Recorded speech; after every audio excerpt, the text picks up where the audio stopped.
Hello बच्चों, तो चलिए इस प्रश्न को पढ़ते हैं। एच मीटर ऊंचे खंबे के पाद पर किसी टावर के शिखर का उन्नयन कोण अल्फा है तथा खंबा टावर के शीर्ष पर बीटा कोण बनाता है, तब टावर की ऊंचाई है। तो यहाँ पर देखो, इन चारों विकल्पों में से हमें सही विकल्प का चयन करना है। तो प्रश्न में आगे बढ़ने से पहले इस प्रश्न से संबंधित जो मुख्य उदाहरण है उसकी हम चर्चा कर लेते हैं। तो देखो, किसी भी समकोण त्रिभुज में टेन थीटा क्या होता है? लंब बट्टा आधार होता है। सही है।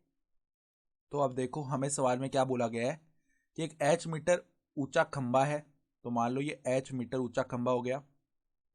अब इसके पाद पर किसी टावर के शिखर का उन्नयन कोण अल्फा बताया हुआ है।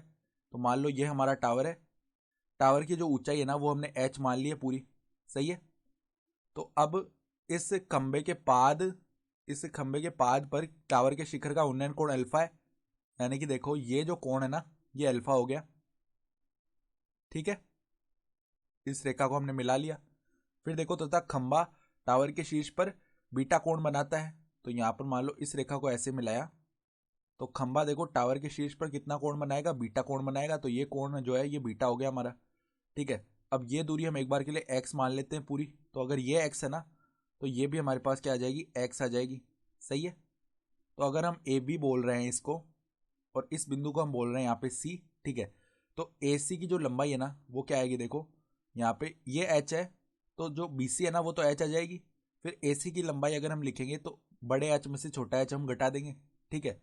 तो सबसे पहले देखो, हम क्या करते हैं, यहाँ पर सबसे पहले मान लिखेंगे टेन अल्फा का। तो टेन अल्फा का जब मान लिखेंगे ना, तो त्रिभुज कौन सा लेंगे? देखो, इस बिंदु को हम डी नाम दे देते हैं।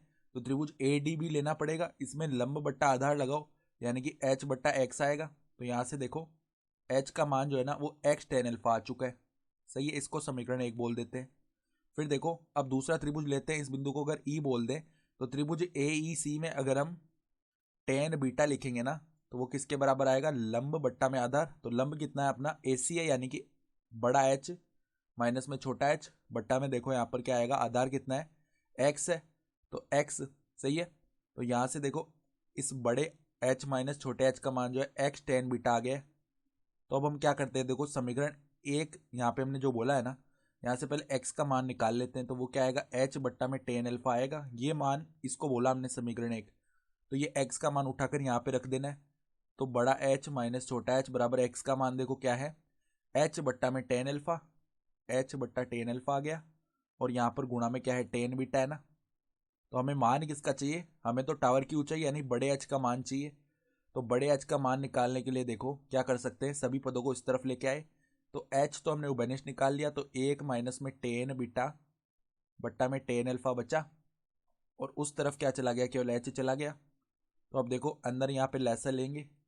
तो यहाँ पे देखो क्या बन जाएगा? टेन अल्फा माइनस का टेन बीटा, और बट्टा में क्या आ जाएगा? Tan alpha. ये किसके बराबर आ जाएगा? एच के बराबर। तो अगर हम यहाँ से बड़े एच का मान निकालेंगे तो क्या आ जाएगा? एच टेन अल्फा बट्टा में टेन अल्फा माइनस में टेन बीटा, ये मान बनेगा। सही है। तो अगर हम विकल्प देखें ना, तो हमारा विकल्प जो डी है उपरोक्त में से कोई नहीं है, सही विकल्प हो जाएगा। तो आशा करता हूँ कि आपको ये प्रश्न समझ में आया होगा। धन्यवाद।